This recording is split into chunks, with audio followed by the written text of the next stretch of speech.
Alright, back with the new Destiny video. It is season launch day. After much drama about zero promotion for the new season, last night they showed a teaser which spelled out at least the basics of the season. And yes, it is indeed a Rasputin-based season for the first time since Season of the Worthy, and really returning to the character for the first time since Beyond Light, and he was shoved in an engram. Turns out he's been in an engram this whole time. Anna has been trying to build him a new exo body that can contain his girth. I don't know how else to put that. Probably a better way to put that. Osiris is awake and is like, you still didn't make any progress? What the hell? Which is an accurate thing to say.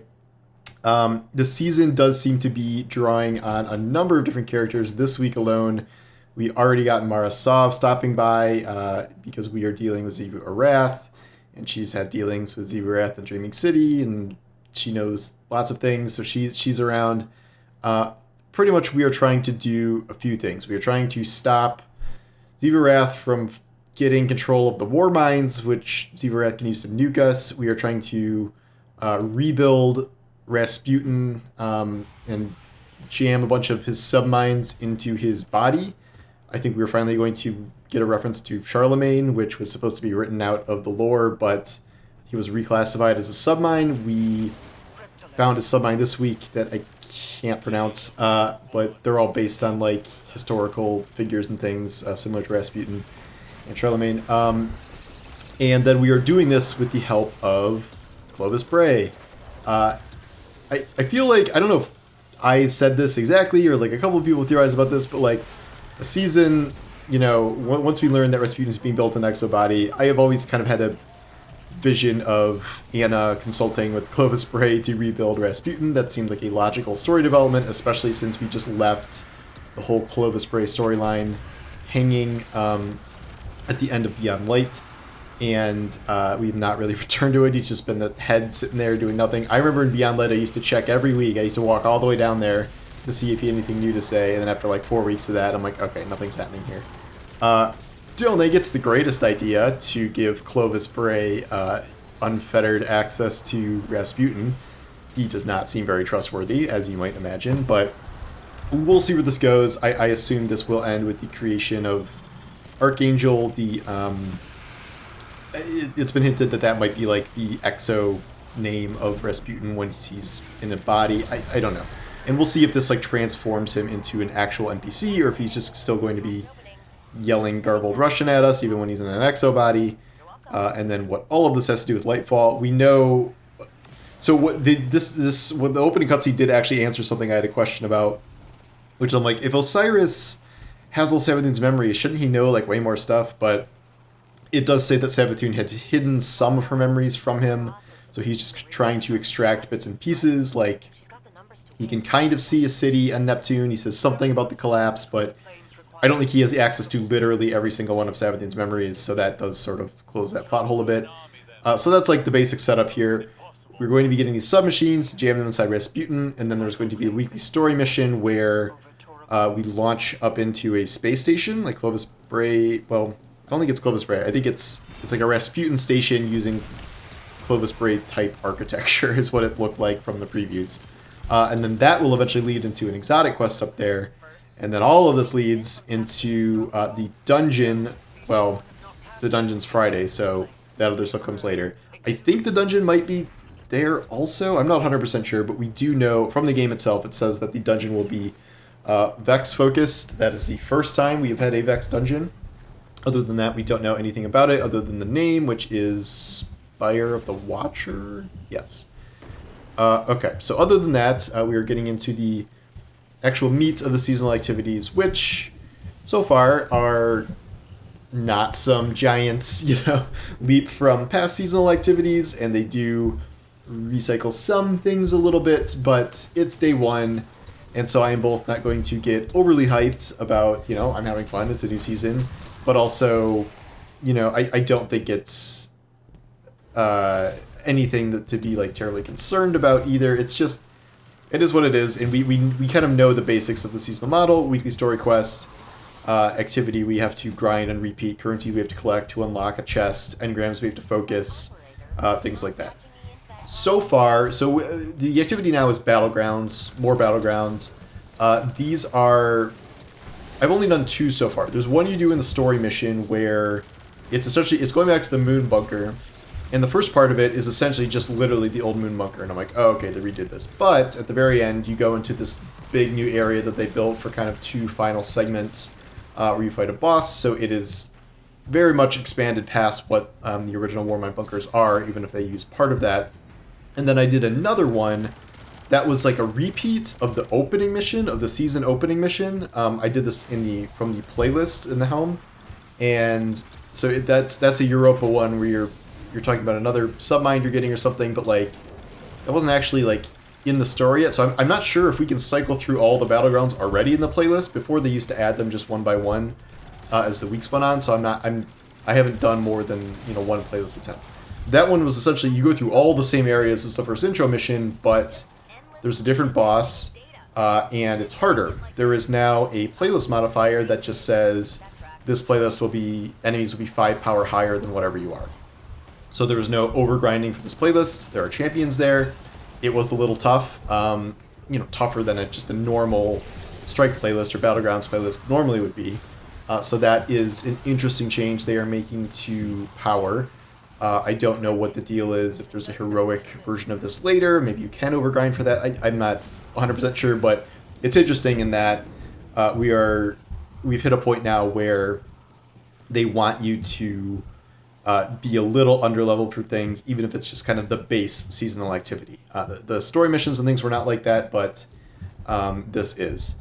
Elsewhere, there was kind of the intro story mission, finding this like launch facility that's going to take us to the space station. Here, like some of the other ones, we're introduced to this mechanic where there are these towers that shoot lasers at you, or laser targeting, and if the laser targeting stays on you too long, you will get nuked. This is okay. It's like Destiny's not really like, it's a little, I don't know, like there's some running and hiding in Destiny, like from the harpies and stuff, but I've seen issues with like the lasers clipping through rocks and stuff, and it's not always 100% accurate. It's fine. It's just not really, I don't know. Sometimes it's mixed with combat. I don't know how I feel about it yet. I do wonder if it's going to be a part of dungeon mechanics where you simultaneously are fighting things while also not getting nuked by these laser towers. It's new. It's something different, so that's something, I guess. In terms of the loot so far, they have reissued all the Akilos weapons. They now have a new origin trait that's something about something after breaking shield. I think you get some of your ammo back after breaking shield.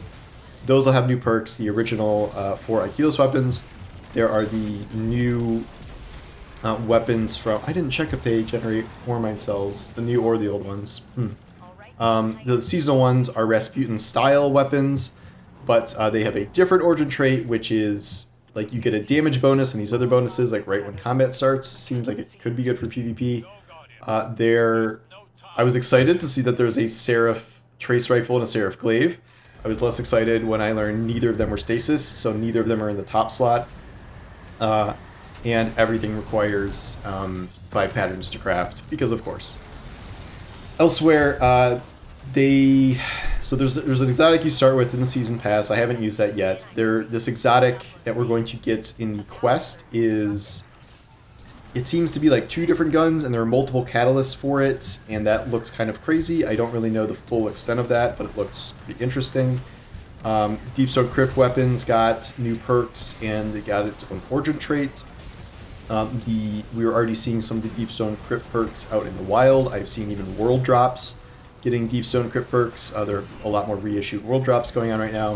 I have not seen the playlist weapons yet, and I'm sure there are still some others I'm missing. I'm not deep into the seasonal artifact. I did like 1 day of bounty hoarding, but that's not enough to get me anywhere.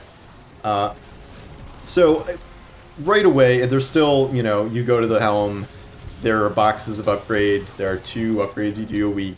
That has not changed. I did not, even if there's been pushback to that recently, I did not expect that to change for this season. We are pretty baked into that concept now. I've suffered a good amount of technical glitches so far. I think this might be true of a lot of people. I have a flashing, like, you've completed a weekly objective thing that is not going away.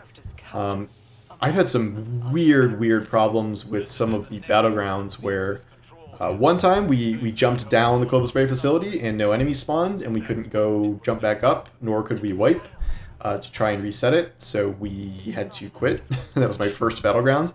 My second battleground, the first couple of rooms, enemies were teleporting. They were frozen in place. I would kill them and they would respawn. I would try and kill the champion and its health bar would just keep going. I think those are all lag-based issues, maybe, but eventually we waited around enough and killed enough infinitely respawning enemies to get out of that kind of glitch section. But things have been a little weird, and maybe it's just launch day, but I'm hoping those aren't like more permanent problems. I have only beaten the story stuff on my Warlock so far. It was a good amount of stuff. Like, you do the intro quest, you do the first submine battleground, you go to the battleground playlist, do a different battleground, and then you do another story mission. So it's a good amount of stuff on day one. I don't know what the week to week will be like. I'm not 100% sure how these battlegrounds will be added to the playlist and what the story missions will look like from here. So I'm guessing this might be a tiny bit front loaded now just for the opener here. But immediate things are there's no 6-man activity, so there's no everyone's just spamming down a bazillion enemies and nothing really seems like it matters. And like, so we're taking a break from 6-man activities. I personally really like battlegrounds. I think they do a great job blending enemy density and, to a certain degree, challenge.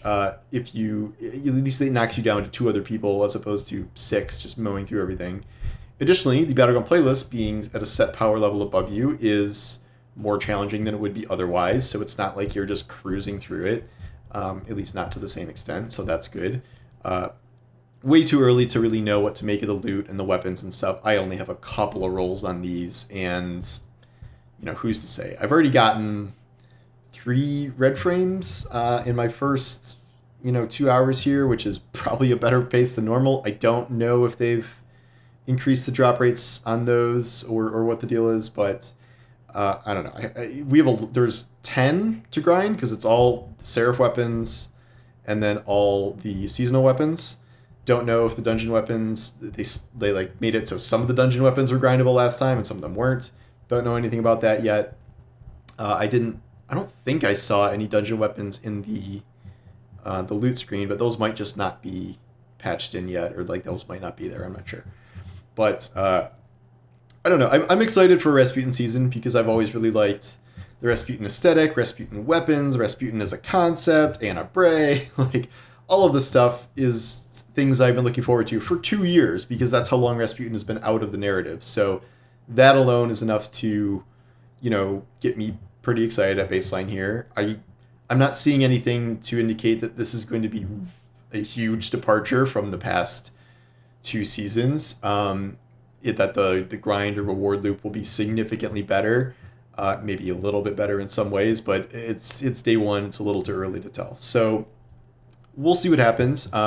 These are just first impressions, and gonna run through it on 2 more characters. Check out some of the buffs from the patch. Maybe attempt to play a little ladder PvP eventually, things like that. So we'll see where we're at, but yeah, I don't know why we had to wait all this time to learn about the theme of it, but that's a conversation for next year, I guess, because now we don't have to deal with that again with Lightfall because we already know tons about Lightfall. But so far, I'm interested in the story, where this is going.